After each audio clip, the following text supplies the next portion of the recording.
Google has made certain pledges over the years, and one of them for a very long time has been that they will not do gun advertisements. They will not make money off of advertising for guns. But ProPublica has looked into this and has figured out that in some areas they have maintained that, but they are very much making money thanks to these advertisements. And we want to run through a little bit of what they found. The full report is available at ProPublica. You can see that. So back in 2004, the co-founder of Google, Sergey Brin, said that the policy of not doing these advertisements was a matter of ethics and a reflection of the company's "don't be evil" corporate value. That was a thing that they said at one point. A ProPublica analysis, though, found that the 15 of the largest firearm sellers in the US, this includes, by the way, Daniel Defense, the company that made the specific AR-15 made by the Uvalde gunman, used Google's systems to place ads that generated over 120 million impressions from just March 9th to June 6th. So this is not a very small bit. They generated so much attention off of this, and that generated money for Google. All of those impressions led to ad revenue, directly contradicting their pledge. So you might be wondering, well, they're not owning up to the fact that they've violated, so how exactly does that work? Well, it gets slightly tricky, but let's see if we can follow along in this. Google has two sets of rules for weapons ads. One is for Google Ads, the ads that run on the company's own ad network and on properties it owns like YouTube or Google.com search results. The other system is for ads sold by partners, such as ad exchanges that place ads using Google systems. Ad exchanges enable digital ads to be bought and sold via an automated bidding process. Now, for the second category, for those partners, Google operates as an exchange of exchanges in which it facilitates the buying and selling of ads on other exchanges. That's how it actually makes its money. Those particular exchanges are guided by a set of more permissive rules. And so that's all tricky legalese or whatever, like it's the terms of service, I guess. At the end of the day though, they're making money by helping gun manufacturers advertise. Like they can cloud it in as much complicated nuance and talk as they want, but they're making money for gun manufacturers to get more eyeballs and sell more guns. It's really as simple as that. Yeah, I mean, I think the ProPublica report says it all in that part where it says Google has two sets of rules for weapon sales. Yeah, no, if you really care about something and you care about the ethics behind your advertising model, you don't inherently have two sets of rules. You have one set of rules for everything. And yeah, it's interesting the breakdown of how the report goes on to explain how this works. I mean, it sounds like a mid-level marketing scheme or something. Like it literally sounds like a pyramid scheme. That's like how the top earners, get off scotch-free from whatever bad, nefarious things are happening to the people below them.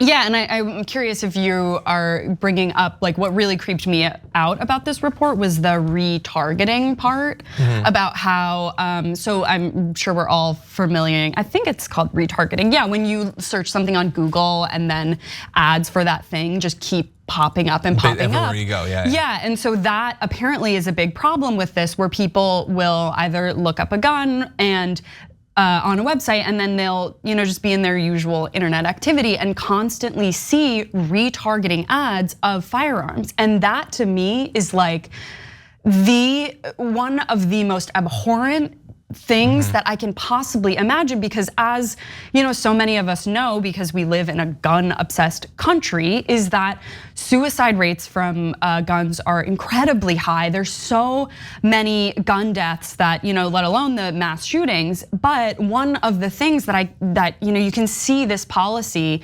being murderous is that if you are in a weak moment or something and you look up how to get a firearm and then you take a step back, you take a breath, you talk to friends and families, whatever, and then you are haunted by the continuous imagery of guns on your internet. That's like a great that point. Is so insane to me, and Google totally bears responsibility for that. I don't care if they, if it's some loophole or whatever, but that really is such a sad part to me. Like how many people have been in their worst moments searching for something and then that thing keeps haunting them. It's despicable. That's a great point. Honestly, I had never thought about that specifically. I mean, we've all been followed by ads. Like I would have I looked up a board game and then I just got ads about it for like 3 months. I was like, I already bought the game. You should really stop sending. I already bought it. You know that I bought it. I bought it online. That's annoying. Or they've apparently online, they've sketched a psychological profile of me where they offer up Instagram ads for really douchey shirts and jackets. I don't buy them, but they seem to think you're on the precipice of buying this douchey shirt. But think about it when it's a gun. And I'm sure you could come up with other examples of things that you really do not want following someone literally everywhere they go. And that gets outside of just the bounds of this on guns, but it's a great point. And look, we can show you like places that gun ads were being served up that it's just ridiculous. So the gun maker Savage Arms, definitely a manufacturer of guns for responsible gun owners, Savage Arms. Anyway, their ads popped up on the site Baby Games amid games for children. That's cool. On an article about how to handle teen drama, wonderful. Ads for Glock pistols loaded on a recipe site's list of the 50 best vegetarian recipes, in case you have to shoot a rutabaga, I guess. As well as on the quiz site Playbuzz, on Merriam-Webster, the Denver Post. You can see a shot actually right here of, I think that's like fun little games and stuff like that. That's babygames.com, and tactical vests.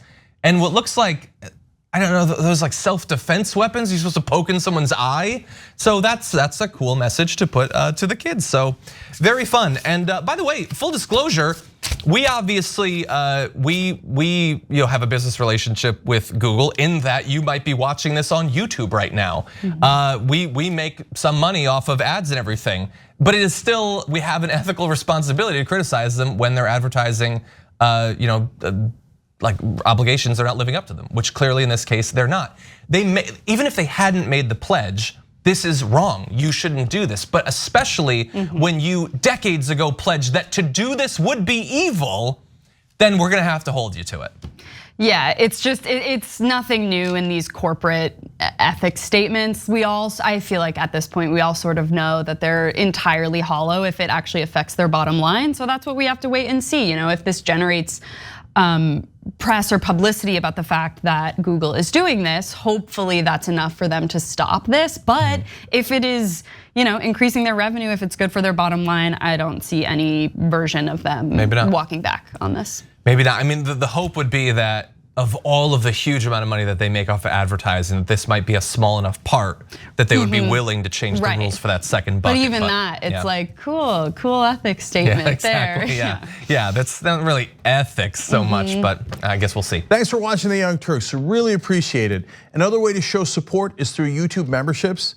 You'll get to interact with us more. There's live chat emojis, badges.